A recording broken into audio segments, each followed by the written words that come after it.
আজকের গল্প আল্লাহর ওপর ভরসা।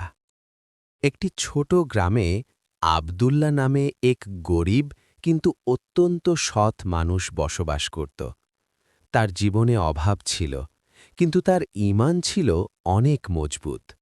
প্রতিদিন সে ৫ ওয়াক্ত নামাজ আদায় করত এবং সবসময় বলত, আল্লাহ আমার জন্য যথেষ্ট। একদিন তার ঘরে একটুও খাবার ছিল না। তার স্ত্রী উদ্বিগ্ন হয়ে জিজ্ঞেস করল, আজ আমরা কি খাব? আবদুল্লাহ শান্ত কণ্ঠে বলল, আল্লাহ অবশ্যই আমাদের জন্য ব্যবস্থা করবেন। এরপর সে কাজের খোঁজে বের হল। সকাল থেকে সন্ধ্যা পর্যন্ত অনেক চেষ্টা করেও কোনো কাজ পেল না। খালি হাতে বাড়ি ফেরার সময় তার মনে কষ্ট হচ্ছিল, কিন্তু তবুও সে আল্লাহর উপর বিশ্বাস হারায়নি। হঠাৎ সে রাস্তার পাশে একটি থলি দেখতে পেল। কৌতূহলবশত খুলে দেখে ভিতরে অনেক টাকা। কিছুক্ষণের জন্য তার মনে হল এই টাকা নিয়ে গেলে তো তার সব সমস্যা মিটে যাবে, কিন্তু সঙ্গে সঙ্গেই তার বিবেক তাকে মনে করিয়ে দিল, এটা তো আমার নয়, এটা অন্য কারো হক। সে আশেপাশের লোকদের জিজ্ঞেস করতে লাগল, কারো কি টাকা হারিয়েছে?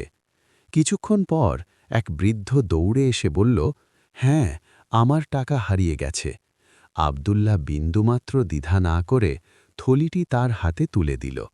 বৃদ্ধ অত্যন্ত খুশি হয়ে বলল, তুমি খুব সৎ মানুষ, এই টাকার কিছু অংশ তুমি রেখে দাও।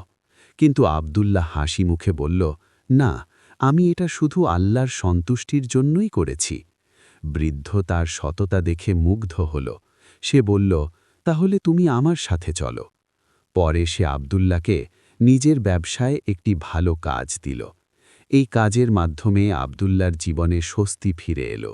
তার পরিবার সুখে শান্তিতে থাকতে লাগল, আর সে আরও বেশি করে আল্লাহর শুকরিয়া আদায় করতে লাগল। এই গল্প আমাদের শেখায়, যদি আমরা সত্য ও সততার পথে থাকি এবং আল্লাহর উপর ভরসা রাখি, তাহলে তিনি অবশ্যই আমাদের জন্য উত্তম ব্যবস্থা করে দেন।